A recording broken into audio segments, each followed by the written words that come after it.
All right, so like many of you, I'm interested in really the big questions. How did the human mind become human, and so different from that of a chimp? What is the role of consciousness in that? How is consciousness causal if it is?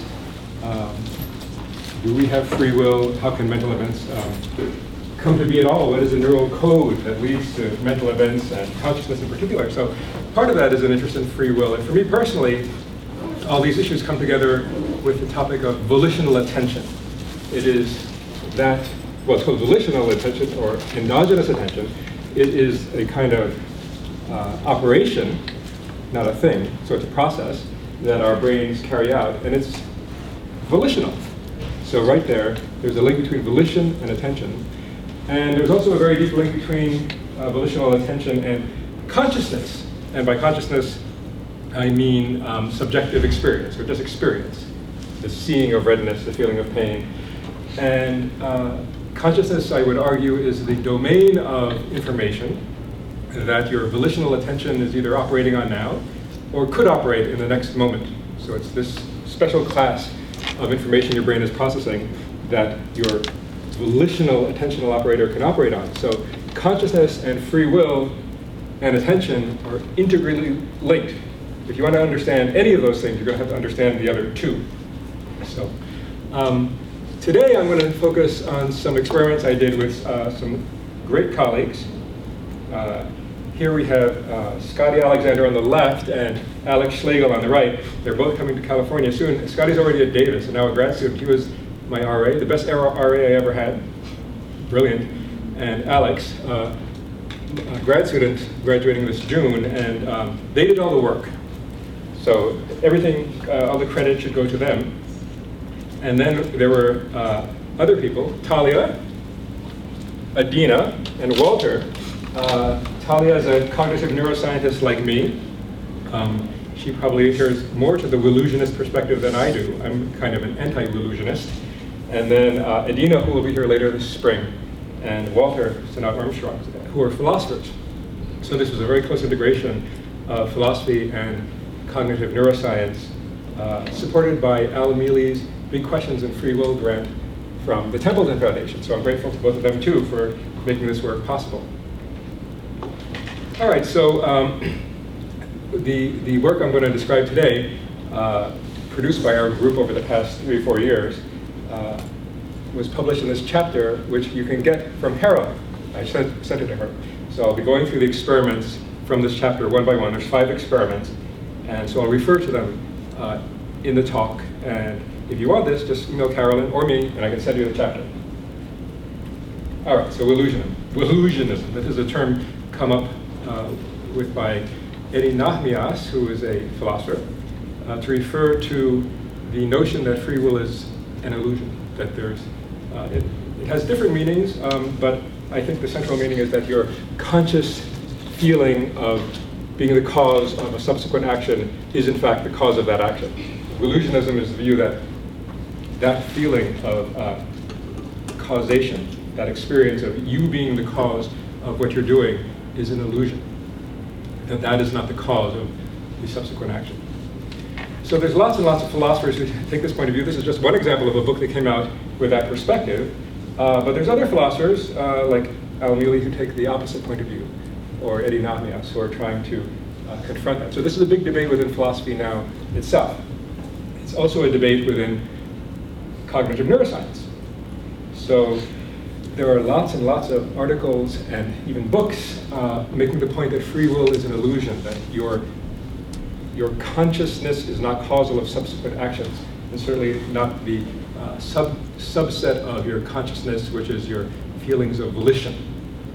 So this would be a book in that domain by Dan Wegner, arguing that really, in fact, we're entirely sort of puppets controlled by unconscious processes, and that the consciousness that we think might be causal of our actions is in fact epiphenomenal or non-causal. Then there's more popular versions of that sort of argument. Lots of neuroscientists, like here is Patrick Haggard, who I'll talk about later in the talk. And you can tell by his expression how he feels about having no free will, which he advocates. Anyway, so this is a big stance. I'd say it's the dominant stance among cognitive neuroscientists now. And then there are dissenters, including me.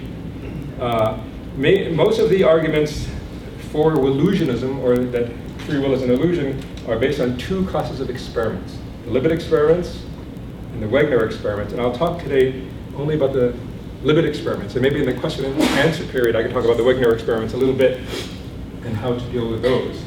So in a way, I'm only going to talk about a small part of the project of defending the existence of a kind of free will in the human brain. This is a kind of negative part of it, in the sense that I want to argue that this and this are not adequate to knock out the argument that there is no free will in the human brain. And so I want to show that these are flawed conceptions in some regard. But then there has to be another part of the whole argument, which is to say, okay, well then this is how free will works in the brain. And if I had time for 2 or 3 more talks here, I would get into what I talk about in this book. It came out, I don't know, a year and a half ago now, with MIT Press, where I make not just the negative arguments saying that Libet and Wegner don't disprove free will. I make arguments about how free will might actually work in the brain. And again, in the question and answer period, maybe we can talk about that a little bit. But my goal today is to talk about the Libet experiments. Okay, so I want to argue that the Libet experiments, in a way, 30 years ago, sent us down a kind of wrong path. And our group recently came out with a paper called "Barking Up the Wrong Free." We were arguing that these experiments kind of led people astray, that the place to look for free will is not in these sort of meaningless, repetitive, perhaps automatizable finger movements, where there might not be much of a feeling of free will at all. And instead, the field should look elsewhere, and that elsewhere should be, or I would think, is in the domain of deliberation, where you consider options, you play them out, weigh them, select among them, and then act upon them. So, for example, deciding which 6 people to invite for a dinner party, or whom to marry, or where to go to school. That's the more appropriate domain to look for free will. And nothing in Libet or Wegner or in the experiments I'm talking about today are focusing on that. We're doing other experiments now trying to look at the neural basis of the human imagination, but that would be another talk. All right, so the goal today is to look at the Libet paradigm and try to confront it. Okay, so let's have a short historical review of what the Libet paradigm was and what the arguments were. So we'll kind of look at it through time. Here's a timeline. And we want to first look at the beginning of this argument that became such a big deal in philosophy and neuroscience, and it's still playing itself out. So it starts in 1965 with Kornhuber and Deke. So Kornhuber and Deke, here they are, Hans Helmut Kornhuber and Lura Deke. And they focused on something called, in German, the Bereitschaftspotential, or in English, the readiness potential. Right? And so this is, in their own language, what they said: sitting alone in the beautiful garden, we discussed our frustration with the passive brain research prevailing worldwide and our desire to investigate self-initiated action of the brain and the will. Consequently, we decided to look for cerebral potentials in man related to volitional acts and to take voluntary movement as our research paradigm. So they were the first to look for event-related potentials correlating with volitional acts. So an event-related potential arises from measurements from electroencephalograms. You cover your head with lots of these electrodes that are measuring potential across the skull, and then you time lock, or you average those to some event. So it's an event-related potential. You're time locking it to some event, which might be, for example, moving a finger. So the task would be simply, in their case, lifting a finger, and the person waits a certain amount of time, and then they lift their finger again. And you can either make this a non-volitional task, where they simply move it at a certain fixed time, they're following a command, or you make it volitional. You say, okay, after the clock hits 12, you have to make a finger movement at a time of your choosing within the next 30 seconds. And then you could look at the difference between those cases and focus on the volitional case, and what they found was the readiness potential. Okay, so here is a standard EEG setup, and they focused on the potential that you would measure at position CZ at the top of the head. And if you do that, and you time lock to an event, in this case, the finger movement, and you look at all the potentials measured at this position CZ over the seconds before that, and you average, you get this, which is the readiness potential. It seems that leading up to this, so this case is a volitionally chosen finger movement. Leading up to this is a kind of potential that starts to leave baseline already seconds before the person actually moves their finger. So there seems to be some sort of indication of preparation for making this voluntary finger movement. So how do you find this readiness potential? Well, the subject has to choose the timing of their movement. It has to be volitional. It's not just reacting to the stimulus. And then you time lock the EEG to that movement. That's your time 0 now, and now you look backward in time. And then what you find is that 2 to 3 seconds before, there's already the deviation from baseline on average, leading up to that event. So this set the groundwork or the basis for Libet's work that followed this. So then the question is, well, what is this readiness potential really a signature of? It could be a signature of lots of things. Is it a signature of the neural activity that causes that motor movement, or is it a neural signature of the neural activity that causes the conscious feeling of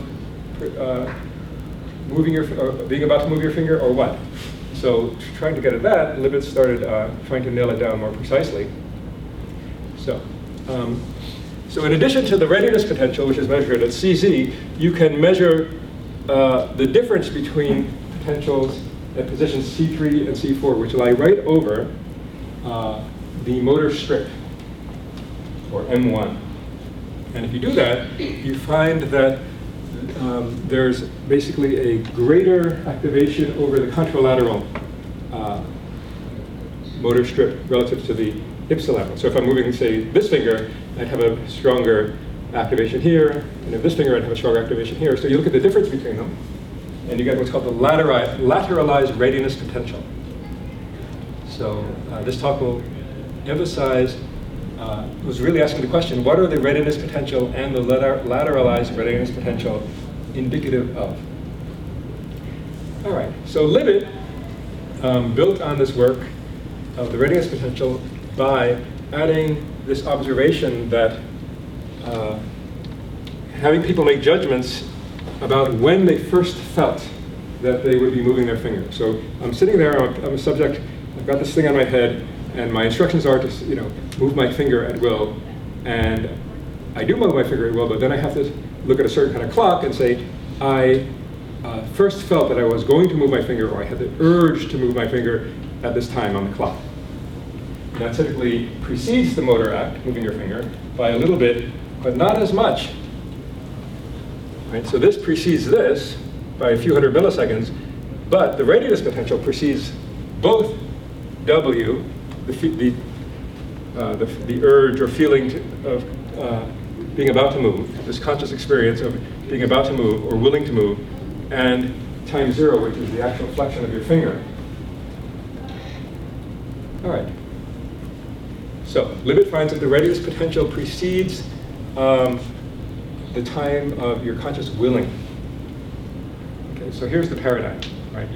There he is, Benjamin Libet, and you're told to look at a certain kind of clock and to move your finger at will, and then report when you first felt that you willed to move your finger.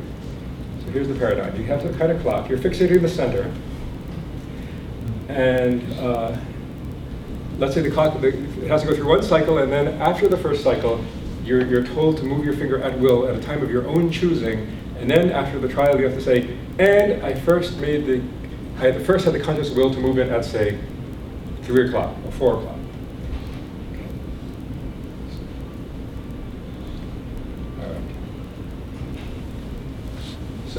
So the Libet paradigm was basically to note and later report the time of appearance of conscious awareness of wanting to perform a self-initiated movement. So he's trying to nail down the timing of the consciousness of willing. And some people talk about W as the urge to move or the intention to move. a desire to move or the decision to move. Okay, so the key thing in Libet's finding is that, well, the time that people report to first feel like they're about to move their finger precedes M, which kind of is not surprising. But what is surprising is how late in the game this conscious feeling of willing appears. It seems really late in the game, and it's even more puzzling that this readiness potential, which people are not conscious of, they're not reporting anything about this arising off baseline. They seem to first become conscious of it very late in the game. And this seems consistent with the stance that in fact the motor act is not caused by the conscious feeling of it being about to move. It's actually caused by preceding neural activity. So in Libet's own words, the brain evidently decides to initiate, or at the least, prepare to initiate the act at a time before there is any reportable subjective awareness that such a decision has taken place.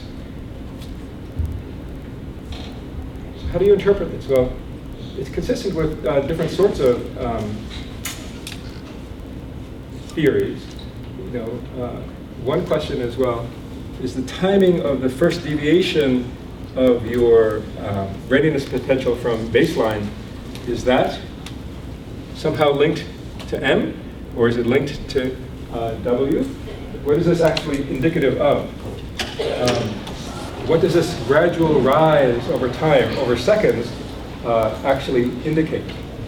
So I guess our goal is to try to take a guess at what this readiness potential is indicative of and what it's not indicative of. And then why does W happen so late in the game? So what does this actually reflect? Libet wants to say that the readiness potential reflects neuronal activity associated with the eventual performance of the act. Now, that's a bit of a puzzling word, associated with. Really, we don't really just want to know that it's associated with it. We want to know if it's in any sense causal of W, or the urge to move, or if it's causal of the motor act. And to get a causation, you really have to think of things a bit differently.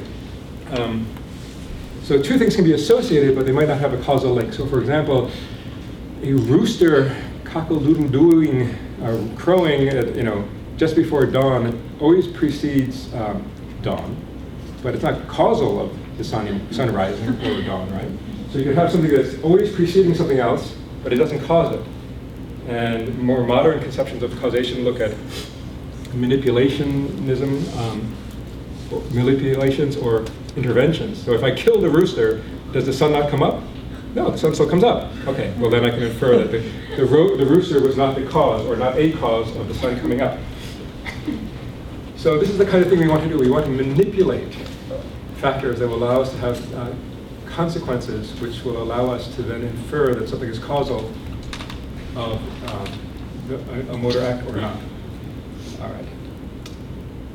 Okay, so in 1999, Haggard and Eimer found that the readiness potential and W are not apparently causally linked. And so I'll begin talking about the experiments in that chapter, which again I can send you, with this experiment by Haggard and Eimer. All right, but let's first try to figure out what's at stake here. So we have a readiness potential which begins, say, 2 to 3 seconds before the finger movement. We'll call that finger movement M. And later, we have this conscious urge to move your finger, and then you have the moving of your finger. Now, one possibility is that the readiness potential causes your conscious urge to move, which in turn causes your finger movement. That's one possibility. Another possibility is that this unconscious readiness potential, or not the readiness potential itself, but whatever neural activity it is indicative of, causes the motor act, bypassing consciousness, and then later in time you retrospectively infer that you willed it to happen. Right? So conscious willing on this blue account of causation plays no role. It's entirely epiphenomenal. And so the blue account is essentially the illusionist account. W plays no causal role. In fact, the finger movement is entirely caused by unconscious processes, and if consciousness plays any role at all, it's simply some sort of stamp that I did it, but it's retrospective. I move my finger and I say, oh yeah, well, I must have done that, so I did it. But it's not causal. So here's Haggard and Eimer again. Okay, so then the question is first, what the question that they were asking Haggard and Eimer was, is the readiness potential causal of W? So to get at that, we have to go to philosophy and ask about causation. What is a cause? And how do you nail down that two things are causally related? I already mentioned one aspect of philosophy, which is to manipulate something and see if it has consequences. Another notion of causation, hold on, I'll get back to that, is John Stuart Mill in 1843. He argued that two things that are causally related are time-locked. They have to be temporally correlated. So that if you have a readiness potential that causes W,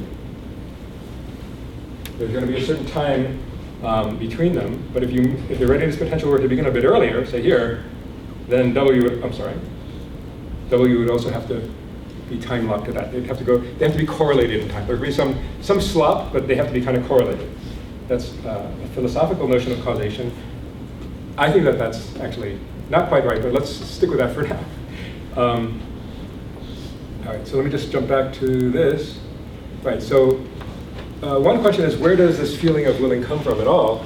Well, one possibility is that it arises from the crossing of some sort of internal threshold. So once this readiness potential, whatever it indicates in terms of neuronal processing, crosses some threshold, bam, you feel this conscious feeling or urge to move. And we're going to return to that later in the talk.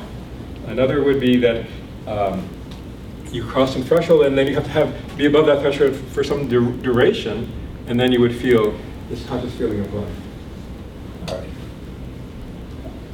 Okay, so we're going to go with John Stuart Mill's notion of causation that two events are causally linked if their onsets are temporally linked. And if they're not temporally linked, we can infer that they're not causally linked. Okay, so you would predict, if that's correct, that early cases where people had early feelings of willing had readiness potentials that built up sooner. And people who had W's that came later in time, or urges to move that came later in time, would have readiness potentials that built up more slowly. And so they actually did this sort of work, and they sorted their trials, basically repeating the Libet experiment exactly, having people move their finger and then looking at a clock and saying, I willed to move it at this time on the clock. They had them do it, and then they sorted the trials based upon early versus late occurrences of W. They just did a split. Here they reported W to be quite late relative to the finger movement. Here they reported quite early relative to the finger movement. And the prediction would be, if the readiness potential is causal of W, of this urge to move, that they would be correlated. And in fact, they found no. And so we basically repeated that. And we replicated their first finding. So their first finding is that when you sort cases where there's an early W relative to this time lock of the finger movement from cases where there's a late W, or urge to move, relative to this finger movement, that there is no difference in the timing of the readiness potential deviation from baseline. So they concluded, and we support in our replication of their finding with more subjects, that the readiness potential is not causal of this conscious experience of willing to move. Now they found, however, that this lateralized readiness potential might, in fact, be causally linked, because they found a correlation, and we wanted to replicate that. Okay, but first, an implication of their work and our work is that the readiness potential is not causal of W. So that's conclusion number one. And then we can still ask, is the readiness potential perhaps cause M? Now, we can look at, right, so here, that's the, right, so this is the null result showing no difference for early versus late readiness potentials in our own data set, replicating their data set. And then we can also look at the lateralized readiness potential. Remember, that's not looking just at CZ, that's looking at the difference between C4 and C3, which are on top of the motor strip.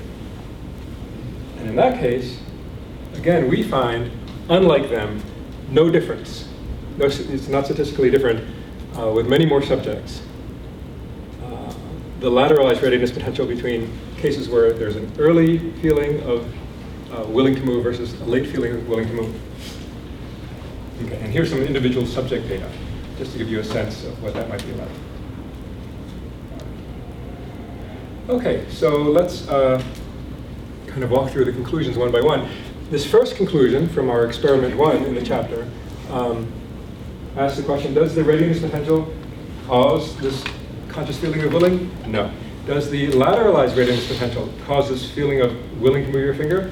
No. So this is the answer to our first question. Okay, so now we can ask, well, if the readiness potential is not really indicative of conscious willing, what is it indicative of? And so to get at that, we first want to look at another kind of event-related potential called a CNV, or a contingent negative variability. Here we go. So a CNV looks a lot like a readiness potential, but it's generated in a very different paradigm. It's generated in a paradigm where there's no volition. It's generated in a paradigm where somebody receives some kind of warning, something's about to happen, there's some time where you're waiting, and then there's an imperative stimulus that says, do this, or do that, or do nothing. And then you respond in light of that imperative cue. So the readiness potential is a volitional event-related potential, or an ERP associated with this volitional act. The CNV is associated with non-volitional acts, but it looks a lot the same. Okay, so now we're going to talk about this our second experiment. So we had cases where there's a warning, and then there's a command, press your finger.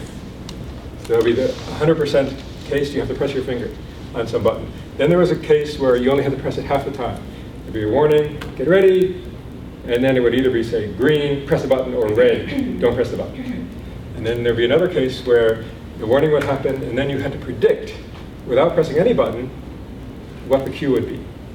So there's a non-motoric example here.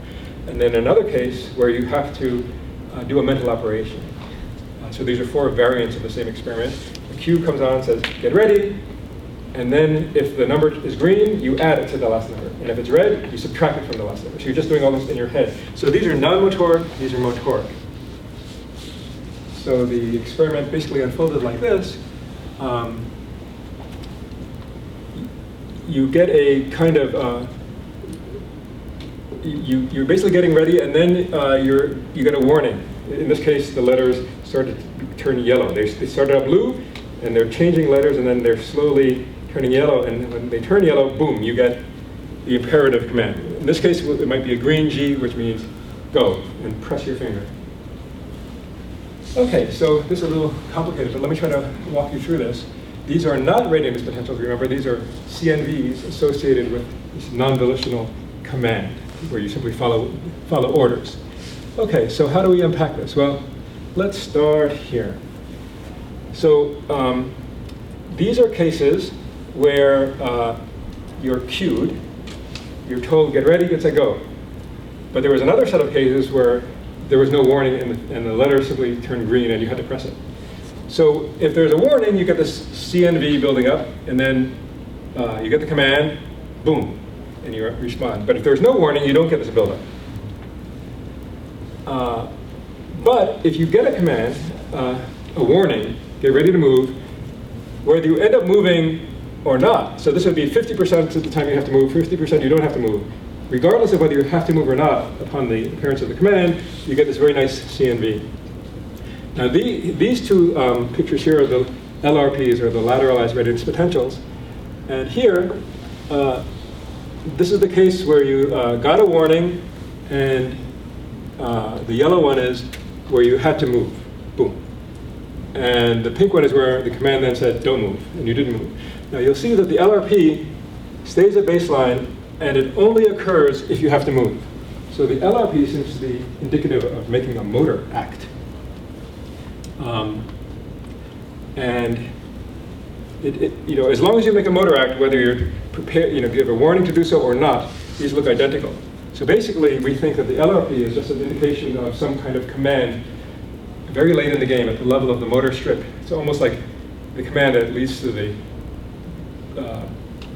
moving of your finger, right? I mean, in a way, you can think of your body as your own marionette, and you can move it, right? And there's a command, and the actual pulling of the string might be thought of as this activation of M1, or the motor strip that leads to the command that goes down through your spinal cord to your muscles for contraction. That does not seem to have anything whatsoever to do with volition or non-volition. It seems to occur when there's a motor command. So the LRP is a signature of a command to move having been made. Now the RP is a little bit different. Now this is not an RP. Remember, this is a CNV. But notice how similar it looks to an RP.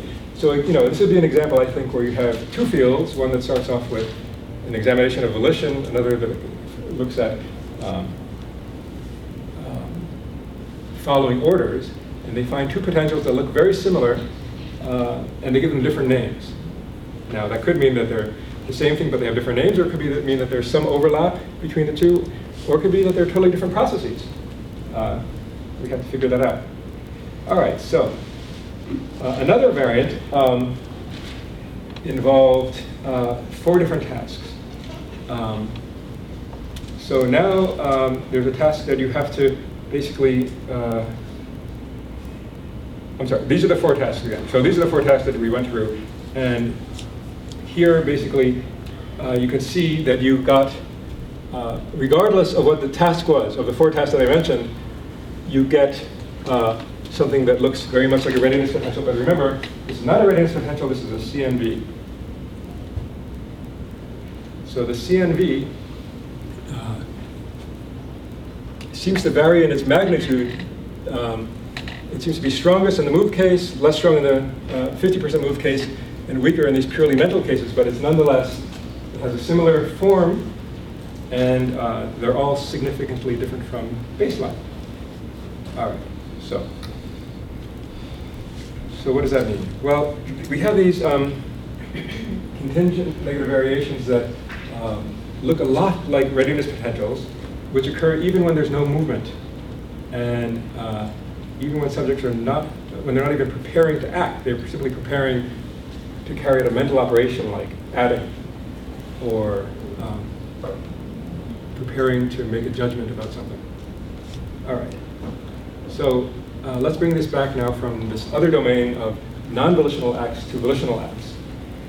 So we said, okay, everybody to date has looked at at readiness potentials, these event-related potentials associated with voluntary movements in the domain of finger movements, hand movements. Can we come up with a case that's analogous to these CNV cases where we have people voluntarily do a mental operation? And so we came up with a non-motor limit task. And can we get a readiness potential for a non-motor, spontaneously or volitionally chosen act? So we gave people 2 possibilities, and they either press the button to indicate that a decision was made, which they'll report later, or they don't press a button, and then they later report the decision. So so now, in terms of the history of the readiness potential, we're talking now about our own work. We're finding readiness potentials now before cognitive decisions that are voluntary cognitive decisions. So let's walk through that experiment a bit. Right. So to date, the readiness potential has been defined relative to a finger movement or hand movement. And we want to carry out voluntary acts that are non-motoric now. Well, we need to time lock to something, right? We can't replace the movement with some kind of stimulus. We need to have people carry out a mental act voluntarily and then tell us when they did it, just like the Libet paradigm, but there's no motor act. So in this case, we use the cognitive act of choosing among four possibilities. So we have subjects, again, look at a kind of clock to report their time of having chosen among these four possibilities. And then we time lock to that report of when they claim to have chosen freely among those four possibilities. So it looked roughly like this. You had this little clock, and it had these letters. They were changing. The letters were changing, and when that little clock reached 3, the letters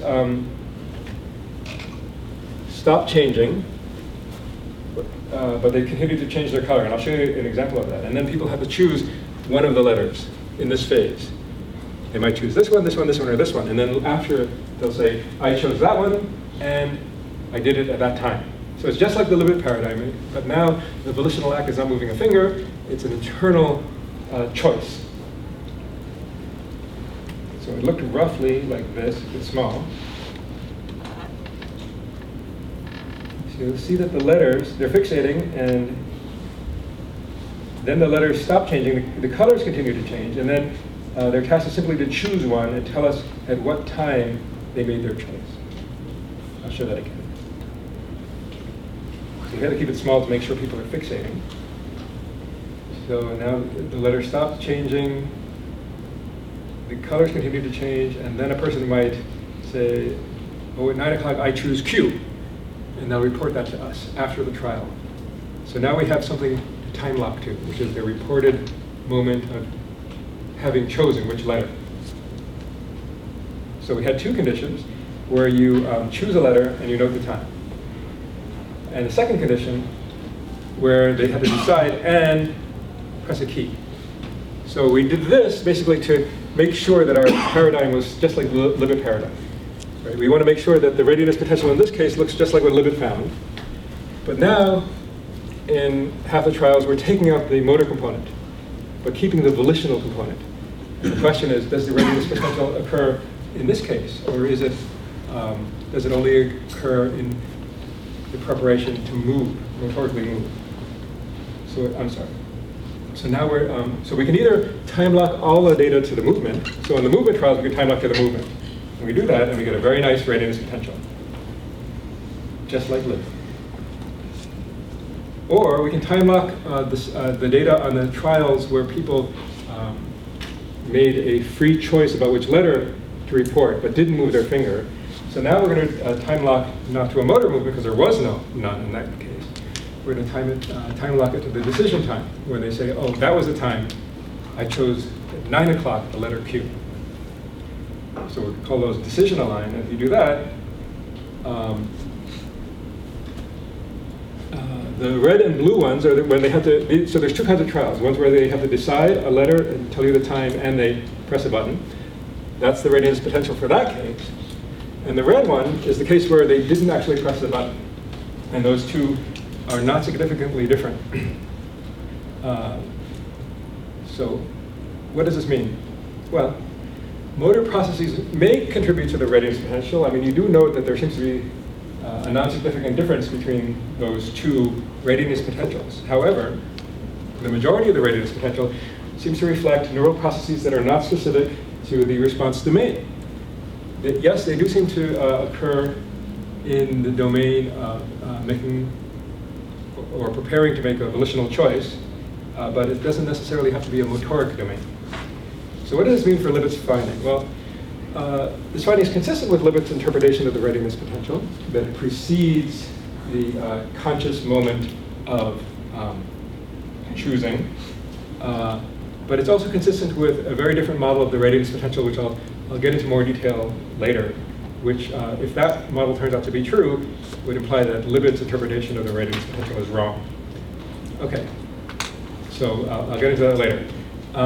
So now, we wanted to ask, well, what is the relationship between the readiness potential and consciousness at all?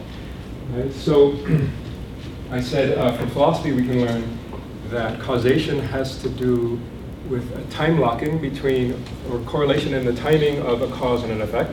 If there's no correlation in the timing of a cause and an effect, there's not a causal relationship. That's Mill's point. But we can also take the notion of causation as a relationship such that if you manipulate the cause, you'll have a consequence upon the effect. In fact, science is really built upon this notion of causation. You manipulate what's called a dependent variable, and then you measure some outcome on an independent variable. Okay, so if taking that notion of causation, we want to show a role. If we want to show a role for conscious willing, we should try to just take it out of the equation, if we can, and see what happens. So then we thought long and hard about how can you get rid of consciousness and yet still have, finger movement. And so we came up with a maybe whacked out idea of using hypnosis. So it's a kind of illegitimate sort of domain of neuroscience. But it shouldn't be illegitimate. It's very mysterious. It's not explained. We don't understand it. And in fact, I think that it needs to be studied deeply to try to understand how it is that people can enter these altered states. All right, so what we want to do is take the standard Libet paradigm, do everything just like Libet did, but take W out of the equation. How do you do that? Well, what you can do is you can give people a post-hypnotic suggestion. So that entails first hypnotizing people and implanting a post-hypnotic suggestion. So first of all, it's hard to find these people. You have to, basically what you can do is go to Site 1 with 150 people in it, have a hypnotism demonstration. You find those 20 people who seem to really go under. And then you can give them, an evaluation of how susceptible they are to hypnotism, and you take only the people who are pretty hypnotizable to start off with. You hypnotize those people, and you give them a post-hypnotic suggestion that you will press a ball on the side of the movie that you're about to see. If it's on the left side, you'll press your left hand. If it's on the right side, you'll press with your right hand. Then you bring them out of it. Then you show them a movie, and the movie has a little arrow on one side or the other side, and they press the ball. They don't press the ball. And then you ask them to fill out this questionnaire about what they just experienced. Now, you put them under again, and you re-hypnotize them, and you remove that post-hypnotic suggestion. And then they come out of hypnosis, and then you just tell them, press the ball on the side of the movie, on the side where the movie has a little arrow, and they do it consciously now. So they're doing, in this case, the pressing of a ball without consciousness. From their point of view, the ball squeezing just sort of happens. And in this case, you do it with consciousness.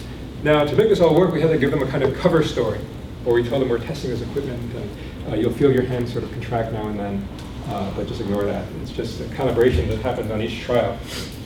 Because there's lots of ways that this can fail. Right? People might see through it. Right? So here's an example. So this is a highly hypnotizable subject who's out. And you give her the command. You will press the ball on the side of where you see the little arrow. So here's the task. She comes out of it. She's got it in her head now, implanted in some mysterious way that nobody understands. This command to press the ball corresponding to this arrow. So there's these little David Attenborough movies. We're playing some music because we want to keep them engaged. There's arrow, and then they find that the ball, the hand just sort of contracts. Right? So in fact, they're following the post-hypnotic suggestion. But we had to make sure that they actually were not aware of what they were doing, right? Right. So they press the ball once during the film clip. Right. And then we do this. We bring them out of it, and we do the same thing again. We remove post-hypnotic suggestion, have them do it again, but under a conscious command: press the ball. Okay. And we do the same experiment again, and then we have them fill out this questionnaire again. And this was a grueling experiment because we could only rule subjects out after they've done the experiment. And so you have to run tons of people. And if they mention at all here any awareness of the post-hypnotic suggestion, they're out. Right. So we wanted to see subjects who basically couldn't remember anything after coming out of it the first time, but could remember it. after coming at it the second time when there was no hypnotic suggestion. Okay, so this would be an example of one of the good subjects who shows basically a readiness potential. Well, you can get a sense of the noisiness of the data. So this is average within that person, but not average across subjects. It's just a single person who shows a readiness potential, whether they're making a hand movement consciously and volitionally. That would be the blue case, or unconsciously, but also volitionally, right? Because they're in some part of their brain is choosing to move their hand, but from their point of view, their hand is just doing it, whatever that means. As flawed as this experiment might be, we couldn't think of any way to get at this more in a better way. I mean, one problem with this experiment is you can't reverse the conditions where they're conscious of it first, and then you run it in hypnosis because that would give it away. So basically, after running a bunch of people, only 4 people passed all these criteria, where they had no memory of the post-hypnotic suggestion. And we find no difference in the RP. Basically, you get an RP where you have conscious volition to squeeze the ball when you see the arrow. When you see the arrow, to squeeze the ball after you see the arrow at a time of your choosing, or in the non-conscious case, where you're squeezing the ball at some point of your internal choice, but not consciously. Same for the LRP. We didn't find a significant difference in it, but it's a small number of subjects. This just came out in Consciousness and Cognition, if you want to see the details. So what does this mean? Well, so the question is, is the readiness potential indicative of conscious willing at all? And this experiment seems to imply no. It's whatever it is, it's apparently not very related to conscious willing. So one implication of this is maybe the whole Libet paradigm is just not the way to go in trying to get at the causal efficacy of free will. Maybe this readiness potential is indicative of something else, like anticipation or preparing to do something internally or motorically, but it's not necessarily related to conscious willing. Right. So what is an indication of? Well, that's open for future work, but we can rule out certain things, right? What is the readiness potential a signature of? We can rule certain things out now. We can rule out these. It's still possible that the readiness potential is indicating anticipation or preparation to do something, but it's not. It occurs whether there's a movement or not. It occurs whether there's consciousness or not, assuming the hypnosis experiment is a good experiment. And the LRP seems to be solely indicative of a movement, whether it's conscious or not. All right, so what might the readiness potential be indicative of? So now I'm going to talk about other people's work, not ours. This is a recent paper by Aaron Sugar and colleagues. It came out a couple of years ago. And they want to argue, that there's basically just random fluctuations in neural activity that influence our perceptual decisions. And they ask whether this might account for Libet's data. So they have this interesting model. It's actually an old model. It's the diffusion drift, basically, model to a threshold. And so if you have some sort of threshold for, say, moving your finger or acting, and your neural activity is just bouncing along, and when it crosses that threshold, you act. Well, if you had lots of trials with a random diffusional drift to a threshold, and you average those based upon the crossing of that threshold, you get something that looks like a readiness potential.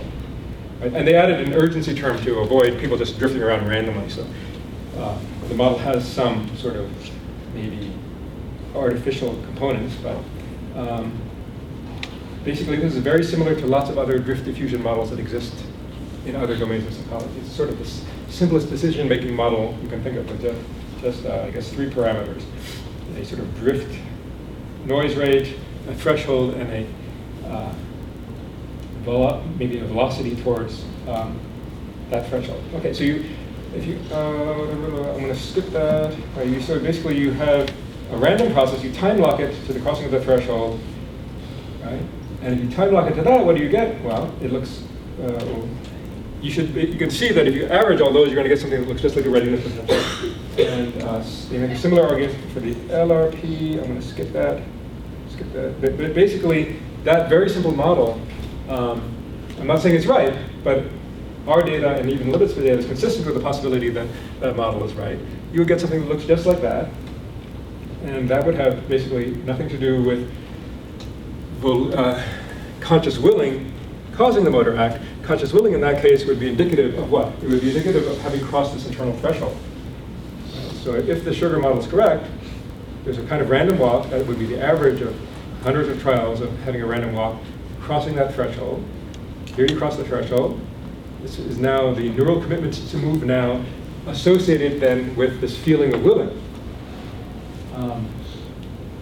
But it's not that the feeling of willing is causal. The feeling of willing indicates that you've crossed this internal threshold. So what does that mean about W? Well, on that model, the neural commitment to move now occurs at basically the same time as W. And if the brain produces a reasonably accurate estimate of the time of this crossing of the threshold, then W is that estimate of having crossed the threshold. It's not that W is causing M, it's an indication of having crossed that internal threshold. So, good question, Peter. So, if there's a sort of spread of activation that goes past the threshold, that's what actually leads to the readiness potential, shouldn't the conditions where you have the no-go have a drop in potential from the diffusion heading to that threshold and going the other way? But you don't really see that, too. So the case where you have a no-go, then you make a decision not to move. Right. So the spread of the activation should sort of result in the opposite of the prediction that's made by the model by Dehane and colleagues. Yeah, I mean, I guess this is a model only for those cases where they have to make a volitional. See, because remember, the readiness potential doesn't involve a no-go case. It involves moving your finger at will. So there's always the crossing of this threshold, presumably, and always a motor act or some internal act. The no-go case is occurring in this CNV domain, where there's a command, go or don't go. Right. So I'm saying there must be a conscious will for inhibition as well, right? Like, so just as there is for acting, you want to say I'm consciously willing not to act. Right. And that should be sort of accounted for by this. Yeah. So maybe you're right. We can look in the data, and that might be a way to get at Libet's notion of there being free won't. Right. Volitional acts of inhibition of imminent acts. Anyway, so if the model of Sugar and colleagues is confirmed, it would mean that Libet's interpretation of the readiness potential is not correct, and that there's no neural decision made before W. The decision is made when you cross the threshold, and W is an indication of that. So anyway, what does this all mean for free will? It suggests that free will, if free will exists in the Libet task, and if the Sugar interpretation is correct, then free will would be exercised perhaps not in the crossing of that threshold, but in the setting of that threshold. So that's a very different notion of free will. So we can make a distinction between sort of proximal decisions to act and distal decisions to act. Or proximal intentions to act, like I intend to move my finger now and then I do, versus distal decisions to act or have intentions, like I come into the room and I decide whether I want to do this experiment or not, and then I think, okay, I'll do this experiment. And then after that, I might say, okay, I have to move my finger at some point of my own choosing. I'll, with my free will, set some internal threshold, but after that, there's no more free will. It's just crossing that threshold, and then after that, it's all kind of ballistic. You cross the threshold, you move your finger. I would say that nothing that we have run now in our experiments, or anything that Libet ran in his experiments, had anything to say about distal intentions. And the extreme case of distal intentions you're all familiar with. These are the cases, like choosing who to invite for dinner, whom to marry, what school to go to, where you play things out. You weigh your options, you deliberate, you discard them, and it's iterative, it's actually open-ended. It can go on for years, you can be torn, and eventually you go with something. To my knowledge, nobody has really nailed down that. And personally, I think this is where we have to look for free will. It's not really these sort of automatized proximal acts or intentions to move proximally. We should really be looking in deliberation.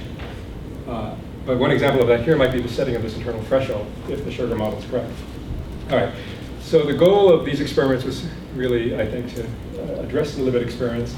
Illusionism is built on the Libet experiments. I want to argue that the Libet experiments are just not terribly relevant towards really getting at what we care about. I did talk about the Wegner experiments because there's not enough time, and I didn't talk about sort of the more positive project of talking about how free will might actually work. So what are the conclusions? Well, does the readiness potential or the lateralized readiness potential cause W, or the conscious urge to move? No, it does not. Well, if the readiness potential doesn't index conscious willing, what does it indicate? Well, not motor preparation or motor anticipation, because we can get a readiness potential even when there's no motor act. Is the RP related to conscious willing at all? Well, maybe not, probably not, right? Our hypnosis task, to the extent that we can use, base our conclusions upon hypnosis, suggests no. The readiness potential is just not related to conscious willing, and therefore we need to look elsewhere. And then we have to ask ourselves what might be a better indicator of W than readiness potentials. And one possibility is the sugar model. Another is to simply look elsewhere, which is, I would argue, in this domain of, you might call it imagination, where we imagine possible scenarios, we deliberate, and then choose from among them. That seems to be a conscious process, and I would argue that the evidence suggests that that kind of conscious processing is necessary for making those kinds of decisions. So there might be a necessary role for consciousness, but it might well not be that involved with this feeling of being responsible for or having an urge to make an imminent or finger movement, but it might be the role of consciousness in deciding might be in this other more deliberative domain.